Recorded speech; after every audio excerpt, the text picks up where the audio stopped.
Buenos días a todos los que estáis aquí, los que estáis conectados. Vamos a empezar esta sesión extraordinaria del Servicio de Pediatría, en la que se va a hacer una presentación local de la Guía de Práctica Clínica sobre Cuidados Paliativos en Pediatría que ha publicado recientemente el Ministerio. Como todos sabéis, la cartera de servicios común del Sistema Nacional de Salud incluye los cuidados paliativos, tanto en atención primaria como atención especializada, como veis aquí en el Real Decreto 1030 de 2006, que es el que regula las prestaciones del Sistema Nacional de Salud. En nuestra región, en el 2016 se publicó y se estableció la Estrategia Regional de Cuidados Paliativos de Castilla-La Mancha, que tiene esa doble vertiente, tanto de atención primaria como de atención especializada, y que está centrada sobre todo en la atención del paciente adulto. Y como veis aquí en esta diapositiva, ya lo dice en el propio documento, que los cuidados paliativos pediátricos tienen especiales características y es necesario que se planifiquen. Y en esos estamos desde entonces. Con esta especificidad y peculiaridad de los cuidados paliativos pediátricos, el último documento de trascendencia es el que vamos a presentar hoy, que, como digo, pues lo ha elaborado, ha sido elaborado por el Ministerio de Sanidad con la ayuda de varias instituciones y que básicamente responde a 6 preguntas principales que tienen mucha trascendencia en la práctica clínica y que es muy importante escucharla bien, las respuestas que nos dan, porque es una respuesta muy nítida, muy clara y que tenemos que conocer muy bien. Esta guía también incluye en su capítulo 11 el sistema para hacer la difusión y la implementación, que entre otras cosas incluye, como veis aquí, la presentación de la guía en las direcciones gerencias de las áreas sanitarias, que es lo que queremos hacer ahora, y también la distribución y presentación a los profesionales sanitarios. Por ese motivo, pues en el servicio de pediatría, que nos tomamos muy en serio los cuidados paliativos pediátricos, pues hemos pedido a 2 de las autoras, primero nuestra querida compañera Paula y la doctora Patricia Gavín, que es ha sido la coordinadora metodológica de la guía, pues que participen en esta presentación. Os agradezco a todos los que estáis aquí, a los que estáis conectados, vuestro interés y pasamos ya directamente a las presentaciones que va a moderar María.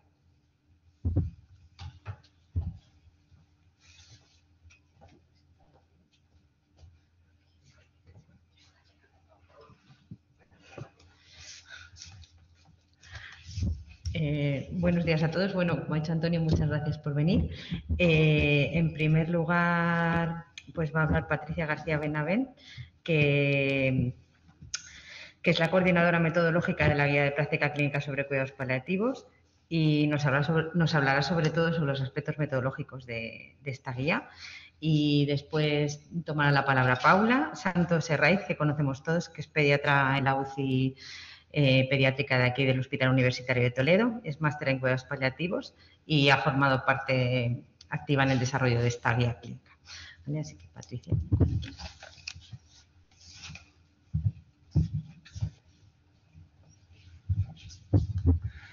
Hola, buenos días a todos. Bueno, en primer lugar, quiero agradecer la invitación y la iniciativa del doctor Martínez, que nos va a permitir presentar un poco la guía que acabamos de elaborar y de publicar en guiasalud.es.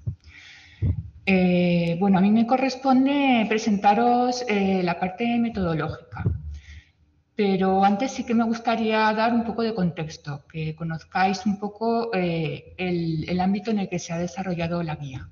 Y para eso tengo que presentaros al menos brevemente el organismo Guía Salud. Guía Salud es un organismo que a la vez da servicio y se nutre del Sistema Nacional de Salud, y su mandato principal es promover la elaboración y actualización de guías de práctica clínica y de otros productos basados en la evidencia. Está constituido por 3 órganos de funcionamiento y me gustaría destacar el Consejo Ejecutivo, en el cual participan las 17 comunidades autónomas y el Ministerio de Sanidad. Es el Consejo Ejecutivo quien decide qué guías se elaboran o actualizan en cada plan de trabajo de la red de agencias, que luego os comentaré un poco sobre este tema. Luego también consta de un comité científico que es el encargado de velar por la calidad metodológica de los productos que se elaboran dentro de Guía Salud. Está constituido por profesionales que tienen una amplia experiencia en la práctica basada en la evidencia. Y luego está la Secretaría. La Secretaría está ubicada en la Agencia de Evaluación de Tecnologías, tecnologías donde yo trabajo, en el Instituto Aragonés de Ciencias de la Salud. Y en la Secretaría nos encargamos un poco de cuestiones más de tipo organizativo, coordinación, gestión, etcétera. Es verdad que el producto estrella de Guía Salud son las guías de práctica clínica, pero también tenemos otras líneas de actuación, otras actividades. Trabajamos otros productos basados en la evidencia, también realizamos labores de asesoría, tenemos una línea de recomendaciones de no hacer, estamos generando un repositorio que estamos trabajando ahora mismo con el Ministerio y también realizamos labores de implementación y de capacitación y difusión. Lo cierto es que nuestro recurso más importante es el catálogo de guías en el Sistema Nacional de Salud. En este catálogo de guías lo que hacemos es recoger las guías que se elaboran en España y que cumplen unos estándares de calidad. Se nutre de dos fuentes principalmente, de las guías elaboradas por las sociedades científicas que solicitan ser incluidas en el catálogo a través de la web de Guía Salud y de las guías elaboradas en el programa de guías de práctica clínica que a continuación explicaré un poco más en detalle. Todas las guías del catálogo se evalúan, tienen que cumplir 5 criterios. Y una vez evaluadas, si la evaluación es favorable, se consideran instrumentos útiles para el Sistema Nacional de Salud y quedan recogidas en guiasalud.es para que puedan utilizarlas los profesionales y los pacientes. Este es el marco en el que se ha elaborado la Guía de Práctica Clínica de Cuidados Paliativos Pediátricos, el programa de guías en el Sistema Nacional de Salud. El programa de guías tiene el objetivo de promover la elaboración y adaptación de actualización de guías de práctica clínica basadas en la mejor evidencia científica disponible, y esto es fundamental, con una metodología homogénea y contrastada. Y también otro objetivo muy relevante y muy importante es difundir nuestro trabajo en el Sistema Nacional de Salud. Las guías del programa las elaboran las agencias de evaluación de tecnologías sanitarias. Hay un total de 8 agencias en nuestro país. El Instituto Aragonés de Ciencias de la Salud es una de ellas. Coincide que nosotros pues, tenemos ese doble papel. Por un lado somos Secretaría de Guía Salud y por otro lado somos Agencia de Evaluación de Tecnologías Sanitarias. En esta elaboración participan profesionales y también pacientes y representantes de pacientes. Esta participación se puede articular mediante 3 perfiles. Los participantes pueden formar parte del grupo elaborador de la guía que trabaja a lo largo de todo el proceso, desde la selección de las preguntas a la selección de la evidencia, evaluación de la calidad, etcétera, hasta revisar los comentarios de los revisores. Luego estarían los colaboradores expertos. Estos profesionales tienen como tarea fundamental revisar las preguntas que van a formar parte de la guía y luego tanto colaboradores expertos como revisores externos revisan el borrador final de la guía de práctica clínica. Lo que caracteriza fundamentalmente al programa de guías es que las 8 agencias trabajamos con una metodología común. Desde el 2017, todas las guías que elaboramos se elaboran con metodología GREY, que es la metodología que recoge nuestro manual, el Manual de Elaboración de Guías de Práctica Clínica en el Sistema Nacional de Salud. Está disponible en Guía Salud para todo el que quiera consultarlo. La verdad es que es muy exhaustivo y cualquiera, si en algún momento vais a elaborar como sociedad científica o como grupo una guía de práctica clínica, es un buen libro de consulta. Bien, hasta aquí un poco unas pinceladas del marco institucional. Ahora sí que voy a pasar a comentar los aspectos más concretos de la guía de práctica clínica de cuidados paliativos pediátricos. Y me gustaría comenzar por el principio, que es la definición de qué es una guía de práctica clínica. Es un conjunto de recomendaciones destinadas a optimizar la atención al paciente que se basan en una revisión sistemática de la evidencia y la evaluación de los riesgos y beneficios de las distintas opciones de cuidado. Empleamos para la guía una metodología que es sistemática, que es explícita y que tiene unos pasos muy concretos. Lo primero que hicimos fue definir el alcance, definir el contenido. A continuación, creamos el grupo de trabajo. Este alcance se concreta en un listado de preguntas clínicas que sirven como base para la búsqueda de la evidencia científica, que a continuación es evaluada con el objetivo de formular las recomendaciones. Este es un repaso muy rápido de todos los pasos que seguimos. El grupo de trabajo de la Guía de Cuidados Paliativos Pediátricos ha sido un grupo multidisciplinar de profesionales y de representantes de pacientes. Si sumamos en total los 3 perfiles, elaboradores, colaboradores y revisores externos, han participado un total de 45 profesionales. Es importante y hemos intentado cubrir todos los perfiles y estamentos que participan en la atención al niño que necesita cuidados paliativos en pediatría. Y luego, por supuesto, también hemos estado el equipo técnico del Instituto Aragonés de la Salud, con metodólogos, con una economista de la salud, documentalista para hacer las búsquedas, etc. Y en estos profesionales y representantes de pacientes han sido propuestos por sus respectivas sociedades científicas. En total, en esta guía han colaborado un total de 22 sociedades científicas.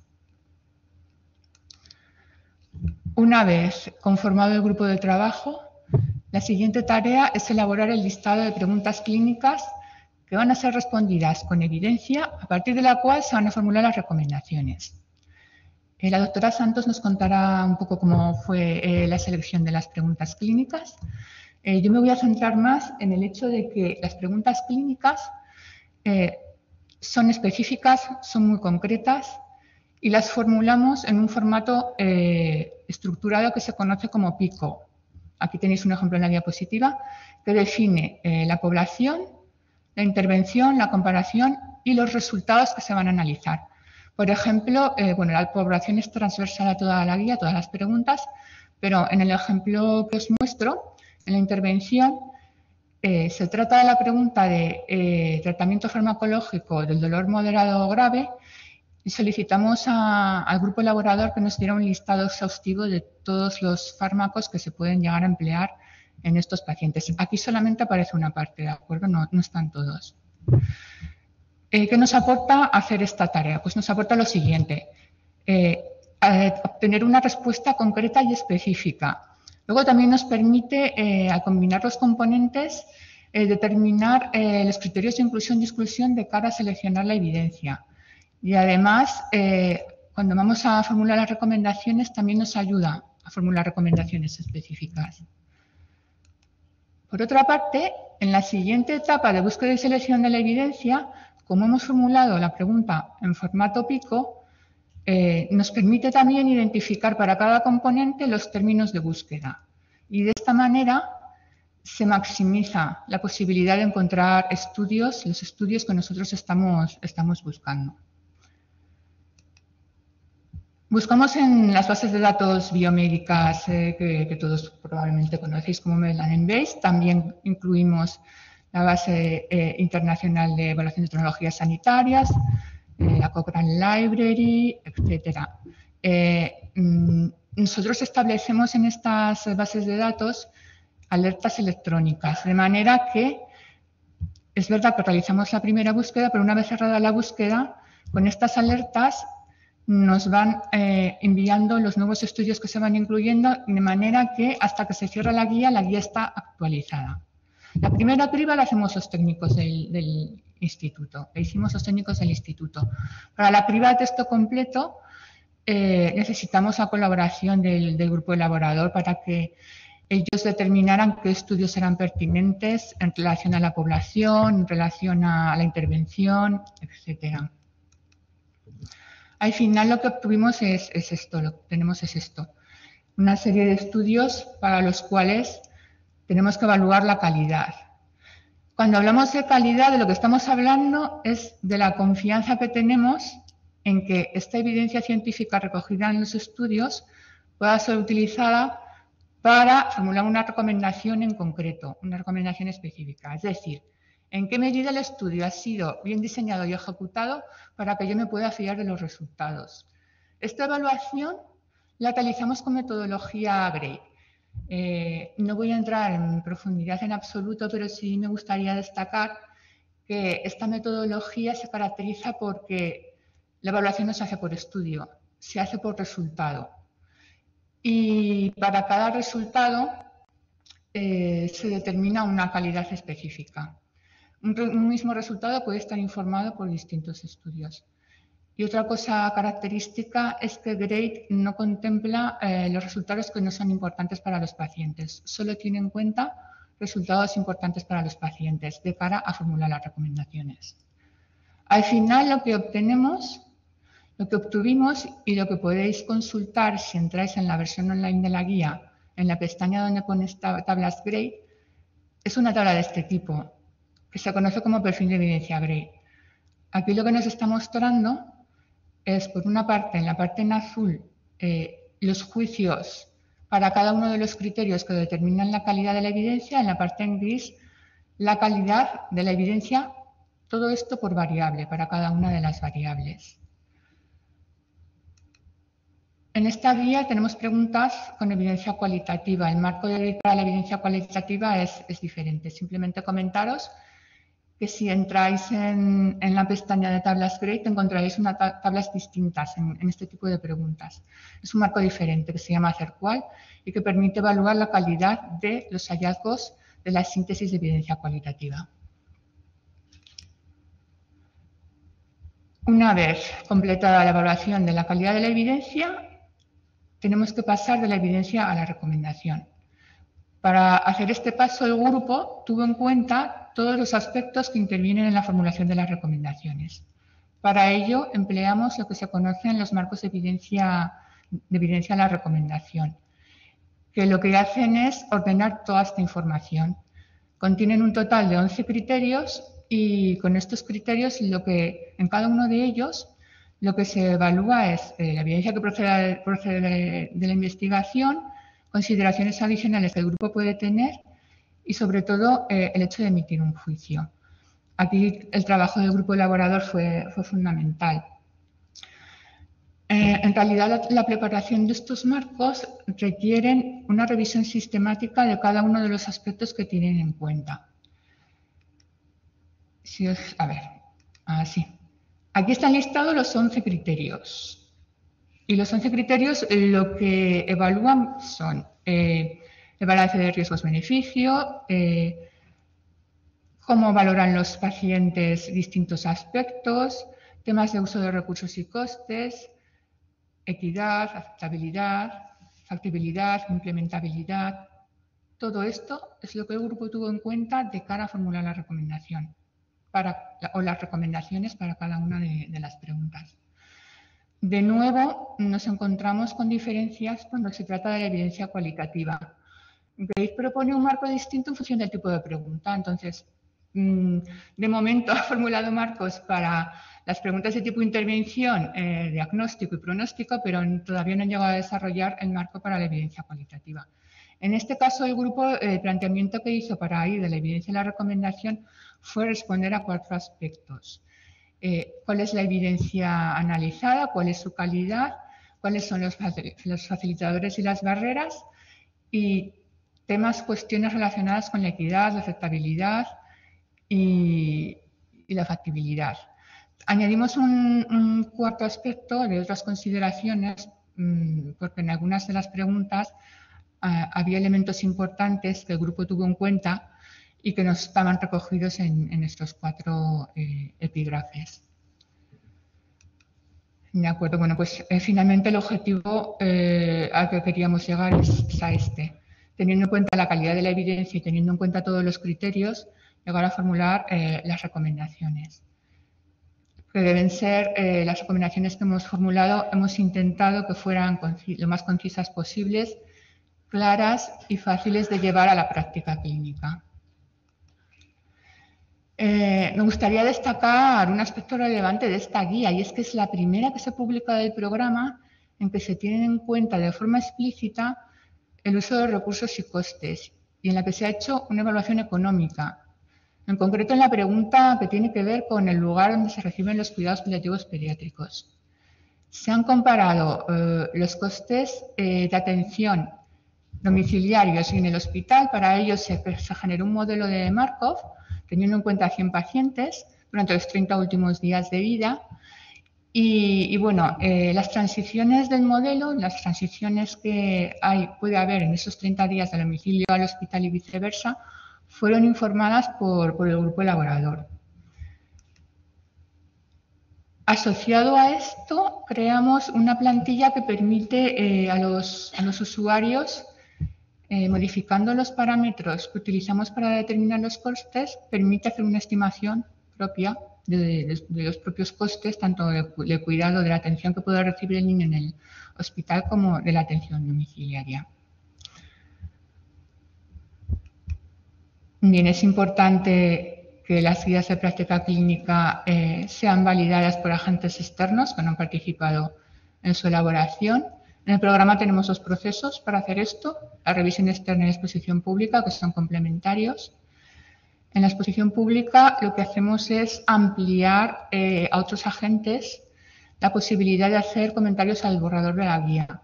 No se limita a las sociedades científicas, se amplía a grupos de investigación, a cualquier grupo de interés del ámbito de la salud, grupos de investigación, industria farmacéutica, administración sanitaria, etcétera. Bueno, aquí os muestro el resultado que tuvimos en la revisión externa. La revisión externa se comparte con los revisores un formulario con algunas preguntas cerradas y cuando les preguntamos por la aplicabilidad de la guía, más del 94% valoraron como, en una escala del 1 al 10, valoraron como de 8 a 10 la aplicabilidad de la guía en su entorno. Aquí lo que os muestro simplemente son los grupos de interés que participaron en la exposición pública. Para esto lo que hacemos es un anuncio en la web y en redes sociales para que cualquier entidad del ámbito sanitario que esté legalmente constituida y que sea de España pueda tener la posibilidad de participar en la revisión del borrador. Como veis, pues participaron grupos de investigación, participó la industria farmacéutica, participó la Administración Sanitaria de Castilla y León. Esto lo que hace es ampliar mucho la visión y lo que nos da es que genera más confianza en el producto final y además al final lo que se busca es lograr un producto lo más acorde al medio en el que se va a poner en práctica. ¿De acuerdo? Y ya esto es lo último para terminar. También destacar que esta guía no es la primera, pero es la segunda que publicamos con un nuevo formato que se llama formato en capas. Es un formato online que os invito a que entréis en guiasalud.es y lo reviséis porque la lógica que hay detrás es que se adapta a las necesidades del usuario. Entonces, en la primera capa lo que se presenta es la información más relevante, que sería la pregunta y la recomendación con su fuerza. Si el usuario quiere, el resto de información permanece oculta y si el usuario quiere acceder a ella, puede hacerlo a través de pestañas. La idea es facilitar el uso. Y bueno, también además aporta una navegación de visión de conjunto que facilita también el uso de la guía. Bueno, se ve un poquito mal, pero no quería dejar pasar, o al menos mostrar una diapositiva con lo que es la guía en capas. Podéis ver aquí una de las preguntas, con la pregunta, las recomendaciones, y abajo en gris vendría la segunda pestaña, que es la justificación. Si el usuario clica ahí, tendrá una justificación breve que explique por qué el grupo elaborador hizo estas recomendaciones. En la parte de la evidencia de la recomendación también todo el proceso que siguió el grupo elaborador para formular las recomendaciones, las tablas que antes os he comentado. Como podéis ver, una de nuestras máximas es la transparencia en todo el proceso, que aquel que se acerque a la guía pueda perfectamente seguir los juicios que se han llevado a cabo para dar cada uno de los pasos. Y bueno, con esto termino mi presentación. Quería agradecer a todos vuestra atención y no quería dejar pasar la oportunidad de compartir con todos ustedes que para mí ha sido un lujo y un privilegio trabajar con este grupo elaborador, que la verdad he aprendido mucho de los cuidados paliativos pediátricos y una de las cosas que más insistentemente transmiten y que espero que esté dentro del espíritu de la guía es la necesidad de una atención por un equipo multidisciplinar con formación específica en cuidados paliativos pediátricos para todos estos niños que se encuentran al final de la vida. Muchas gracias.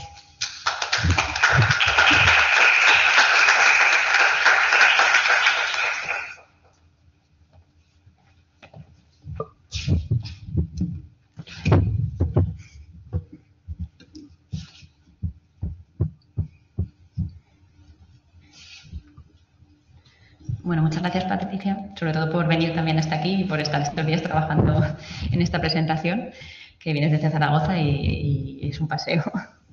Y bueno, voy a tratar de presentaros un poco la parte clínica de esta guía. Bueno, en primer lugar, me gustaría recordar a todos vosotros lo que son los cuidados paliativos pediátricos, porque sin esta definición pues no tendría sentido el resto de la guía, ¿no? Entonces, los cuidados paliativos pediátricos son cuidados activos totales del cuerpo, de la mente y del espíritu del niño, incluyendo también el apoyo a la familia. Comienzan cuando se diagnostica una enfermedad amenazante para la vida y continúan independientemente de si el niño recibe o no tratamiento de la propia enfermedad. De esta definición se deducen una serie de características que son propias de los cuidados paliativos en pediatría. Por una parte, son unos cuidados integrales, que no solamente van a abordar la parte física, que es muchas veces la que más acostumbrados estamos a tratar en medicina, sino que también hacen referencia a los cuidados psíquicos, emocionales, espirituales y sociales. El cuidado en este caso no va a ser solamente del niño, sino que va a incluir también a toda su familia y a todo su entorno social. Y luego una característica muy importante y que muchas veces es la gran diferencia, y es que no incluye solamente la fase final de vida, sino que empiezan desde que tenemos un diagnóstico de una enfermedad que amenaza a la vida y puede ser necesario que los cuidados duren días, meses o incluso años hasta que este paciente va a fallecer. Esta definición está incluida en la guía de práctica clínica, pero también está en el documento que el Ministerio de Sanidad publicó en 2014 sobre la estrategia de cuidados paliativos pediátricos del Sistema Nacional de Salud. En este documento define un marco de referencia para la atención de los pacientes en edad pediátrica con necesidades de cuidados paliativos. En él se insta a las comunidades al desarrollo de un apartado específico de cuidados paliativos pediátricos dentro de los planes integrales de cuidados paliativos y recomienda que cada comunidad debe contar con al menos un equipo interdisciplinar pediátrico de referencia con formación específica. La atención domiciliaria se realizará por estos equipos específicos pediátricos y se ofrecerá al menos atención telefónica 24 horas al día y 365 días al año para estos pacientes y para sus familias. En el contexto un poco de esta estrategia, pues bueno, está la elaboración de esta guía en la que nos vamos ahora a centrar. El objetivo de esta guía no es ser un manual de cuidados paliativos pediátricos, como ha explicado muy bien Patricia, sino que solamente, ya no es poco, va a ofrecer unas recomendaciones basadas en la evidencia científica para mejorar la atención integral que prestamos a esta población infantil y adolescente con enfermedades amenazantes o limitantes para la vida y para su familia. Como objetivos específicos, tiene disminuir la variabilidad justificada en la práctica clínica en aspectos clave del manejo terapéutico de los síntomas, ofrecer al profesional científica para mejorar la asistencia en los distintos niveles de atención de cuidados paliativos pediátricos, proporcionar información útil para mejorar la comunicación con el paciente y con sus familiares o cuidadores y con los profesionales que trabajan con ellos, y por último detectar áreas en las que es necesario generar evidencia científica y establecer recomendaciones para futuras líneas de investigación. La guía está dirigida a todos los profesionales que en algún momento atienden a estos pacientes, pediatras de atención primaria, de hospital, médicos de familia, psicólogos, trabajadores sociales y cualquier otro especialista que les atienda en algún momento de su vida. Además de eso, está dirigida a los pacientes y a sus familiares, a sociedades científicas y también a los gestores sanitarios. Y el objetivo principal, bueno, pues es cuidar a la población diana, ¿no? Que son niños y niñas y adolescentes hasta los 18 años en principio, con una enfermedad amenazante y limitante para la vida, a sus familiares y a sus cuidadores. Entre estas situaciones, tener en cuenta que en pediatría hay un rango muy amplio de enfermedades. Tenemos enfermedades oncológicas, pero sobre todo tenemos enfermedades neurológicas, metabólicas, cromosómicas, complicaciones de la prematuridad, etcétera. Y bueno, un ejemplo en nuestro hospital es este pequeñín, que es Fran o Paquito, que sería uno de los niños que sería susceptible de ser atendidos por cuidados paliativos pediátricos. Y bueno, como veis, pues es un niño con atraco y con muchas otras necesidades de atención. Y bueno, centrándonos en las preguntas, como ha dicho Patricia, pues hubo un grupo, ¿no?, que no fue el grupo de elaborador de la guía, sino los colaboradores expertos, que propusieron unas 43 preguntas iniciales de cuestiones que consideraban que eran interesantes tratar para el cuidado y la asistencia a estos niños. Estas 43 preguntas se clasificaron en 7 grupos, que son estos que podéis ver aquí, y a estas preguntas se les dio una valoración del 1 al 7 según su impacto en la calidad de los cuidados, según las repercusiones éticas que tenían y según las implicaciones económicas que conllevaban. Después esta valoración se pasó al grupo elaborador de la guía y ellos finalmente pues concluyeron 4 preguntas y además elaboraron otras 2 nuevas, que son las 6 preguntas que finalmente constituyen la guía. Os las voy a leer tal cual. La primera pregunta es ¿qué analgésicos y a qué dosis son más efectivos y seguros para el tratamiento del dolor moderado o grave en cuidados paliativos? En segundo lugar, el uso de la quimioterapia y la radioterapia paliativa, ver si aumenta la supervivencia, la calidad de vida o mejora el control de los síntomas. ¿Cuáles son los facilitadores y las barreras para que los niños en situación de final de vida participen en la toma de decisiones terapéuticas? ¿Qué aspectos de la comunicación se perciben como útiles al plantear a los pacientes y familiares la adecuación del esfuerzo terapéutico? ¿Qué preferencias tienen los niños y sus familias en el lugar donde reciben los cuidados y sobre todo en el final de su vida? ¿Y cómo podemos evaluar qué síntomas físicos y emocionales causan más malestar en el paciente en cuidados paliativos pediátricos?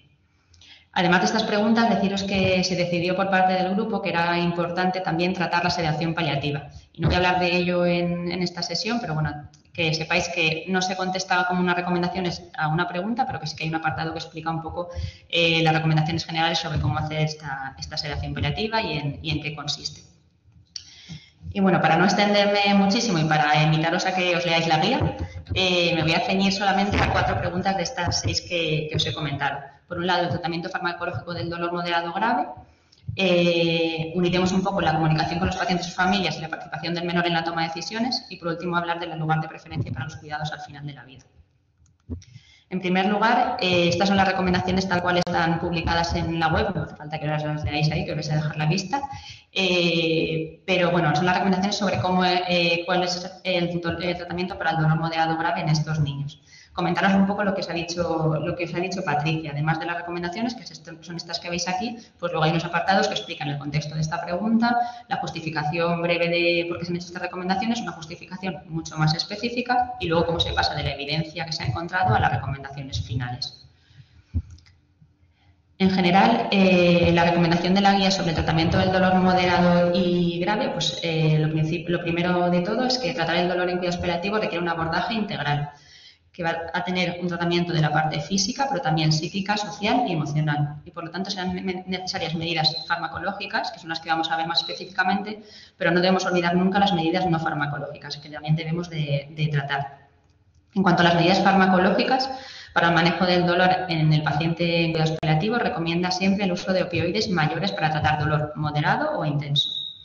En estos pacientes no se recomienda usar opioides menores, como serían el tramadol o la codeína, sino que cuando tenemos un dolor moderado utilizaríamos los opioides mayores, pero a dosis bajas. El opioide de elección va a ser la morfina siempre y siempre que sea posible, pues se recomienda utilizarlo por vía oral o enteral, dejando la vía intravenosa subcutánea para cuando ya hayamos agotado esta posibilidad o no esté disponible. La dosis de opioide debe titularse de forma individualizada para administrar la mínima dosis eficaz y controlar la aparición de eventos adversos. Y lo que es muy importante es que debemos, como vemos en esta imagen, controlar el dolor basal. Y para eso es importante siempre pautar una analgesia a intervalos regulares y además de eso ofrecer dosis a demanda para tratar el dolor intercurrente. Por último, puede ser que estos niños, aparte de este dolor nociceptivo, tengan dolor neuropático muchas veces, ¿no? Y entonces tenemos que pensar en los otros fármacos que se pueden asociar, como serían los gabapentinoides, los antidepresivos tricíclicos o las anti-NMDA. Y finalmente explicar que el paciente y su familia deben de conocer cuál es nuestro plan, ¿no? Deben de conocer qué herramientas tenemos y cómo las vamos a utilizar. Tenemos que explicarles muy bien cuál es el tratamiento que van a recibir, cuáles son nuestros objetivos y cuáles son los beneficios y también los efectos adversos de esta medicación. Tenemos que consensuar este plan terapéutico con ellos y adaptarnos un poco a las preferencias tanto del niño o adolescente como de su familia. Comentaros que la mayoría de estas recomendaciones están extraídas de un documento que publica la Organización Mundial de la Salud sobre el manejo del dolor en el paciente crónico en pediatría. Como os he dicho, vamos a hablar de la toma de decisiones. Estas son un poco las recomendaciones y, bueno, pues principalmente lo que dice la guía es que los profesionales que atendemos a menores con estas necesidades de cuidados paliativos pediátricos tenemos un papel central en el proceso de toma de decisiones. Es importante que así se lo expliquemos a las familias y a los niños, que ellos van a poder contribuir y, por supuesto, la toma de decisiones va a ser consensuada, pero que nunca van a estar solos y no puede recaer sobre ellos esta responsabilidad.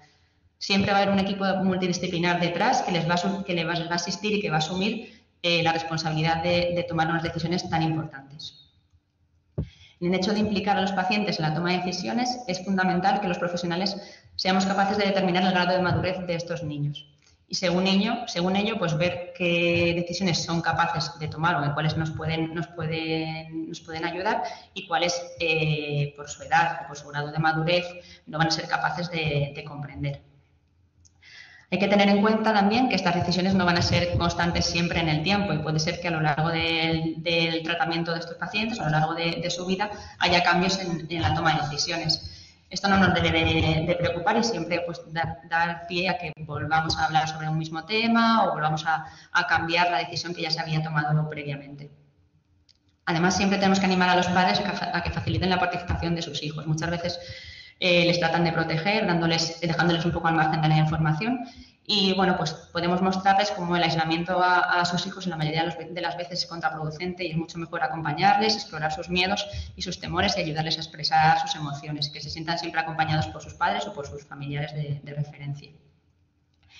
Y aunque es una cuestión que no se aborda específicamente en la literatura que ha revisado la guía, el grupo elaborador reconoce la necesidad de que se formen a los profesionales sanitarios que tienen a estos niños en la toma de decisiones, porque parece que es algo que debemos de llevar innato en nuestra calidad de sanitarios y no es una realidad y nos podemos formar perfectamente en ello y hay cursos y hay mucha forma de capacitarnos y de mejorar nuestra forma de comunicar y de participar en esta toma de decisiones.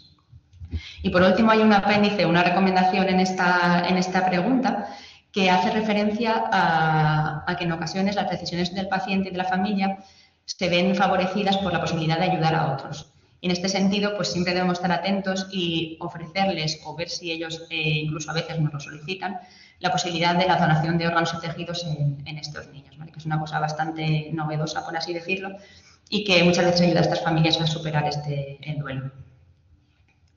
Y bueno, estas son un poco las recomendaciones generales sobre la toma de decisiones. He unido un poco la pregunta de la comunicación porque me parece que está muy enlazada y solamente aquí hay 14 recomendaciones que os podéis leer tranquilamente. Solamente voy a dar unas pinceladas. Es que se recomienda tener unos profesionales de referencia en la comunicación, o sea que más o menos siempre sean los mismos profesionales los que atienden a los niños y sus familias, porque es mucho mejor hablar de temas tan complejos cuando hay un vínculo ya afectivo, emocional y de confianza plena en esos profesionales, que es muy importante que trabajemos desde la empatía y la honestidad, que validemos las emociones de las familias, aunque a veces sean muy diferentes a las nuestras, y que seamos muy claros en nuestra información, ¿no? Que muchas veces pues, nos cuesta mucho dar malas noticias y es importante explicarlas bien a los pacientes. Y por último, establecer planes terapéuticos conjuntos y consensuados con el paciente y con su familia. Que ellos sepan también que estén en el mismo punto en el que estamos nosotros, que sepan que estamos en final de vida si es la situación y que el objetivo, por ejemplo, ha cambiado y ya ahora es asegurar el confort y el bienestar de su hijo. Tener en cuenta lo mismo, que todo se aprende, así que pues es bueno que vayamos a cursos y que nos formemos en cómo comunicar mucho mejor. Y la última recomendación que hace la guía en el apartado de comunicación señala un poco a las organizaciones sanitarias y a los servicios asistenciales que deben garantizar la continuidad de los cuidados durante 24 horas al día y 365 días al año. Y la última pregunta de la que os quería hablar un poco es del lugar de preferencia de los cuidados para estos niños y sus familias. Lo que propone la guía es que es un tema que el profesional tiene que abordar en algún momento con los pacientes y con sus familias, que manifiesten cuál sería su lugar preferido para fallecer y para el final de su vida, de acuerdo a sus valores culturales, espirituales y religiosos, y intentar que sea posible ofrecerles el lugar en el que prefieran, siempre y cuando les podamos dar la asistencia adecuada en ese lugar, es decir, que puedan tener los cuidados correctos para controlar los síntomas y para estar bien atendidos en ese final de vida. Por ello, siempre pues, se debe asegurar efectivamente que haya una asistencia paliativa pediátrica en el propio hogar las 24 horas al día. Decir que la guía no recomienda un lugar específico para el fallecimiento, por supuesto, sino que explorar dónde quiere la familia, pero que sí que se ha observado que en general el lugar de preferencia es el hogar y sobre todo esto se observa en los lugares donde sí que hay un equipo de cuidados paliativos que da asistencia a domicilio 24 horas al día durante todos los cuidados. ¿Por qué? Porque en este caso los padres y los familiares se sienten cómodos en casa, se sienten seguros de que sus hijos van a estar bien tratados y van a poder controlar los síntomas que tanto miedo les da en el final de vida y se van a sentir acompañados siempre en esta fase. En este sentido, pues lo que ha comentado un poco Patricia, esta guía ofrece un modelo analítico que simula la estrategia de abordaje de cuidados paliativos en los últimos 30 días de vida, tanto en domicilio como en el hospital. Y bueno, pues estima los costes que suponen los dos formatos de asistencia.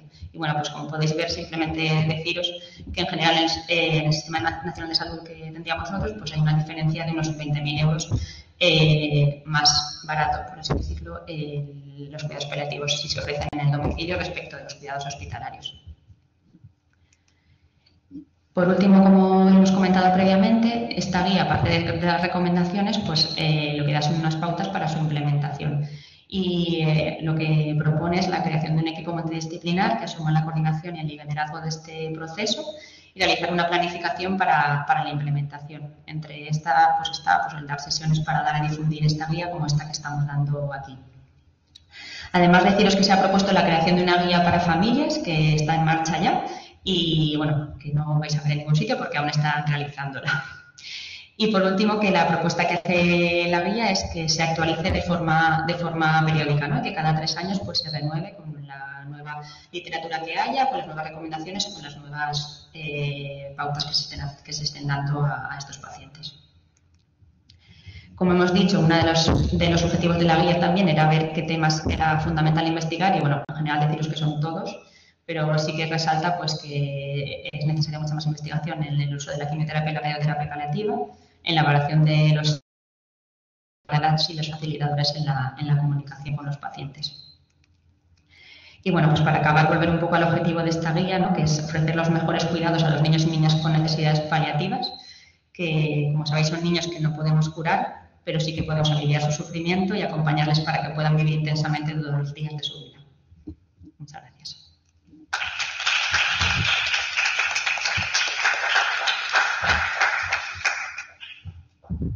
No sé si tenéis alguna pregunta. Perdón. No, sí, voy a decir lo mismo.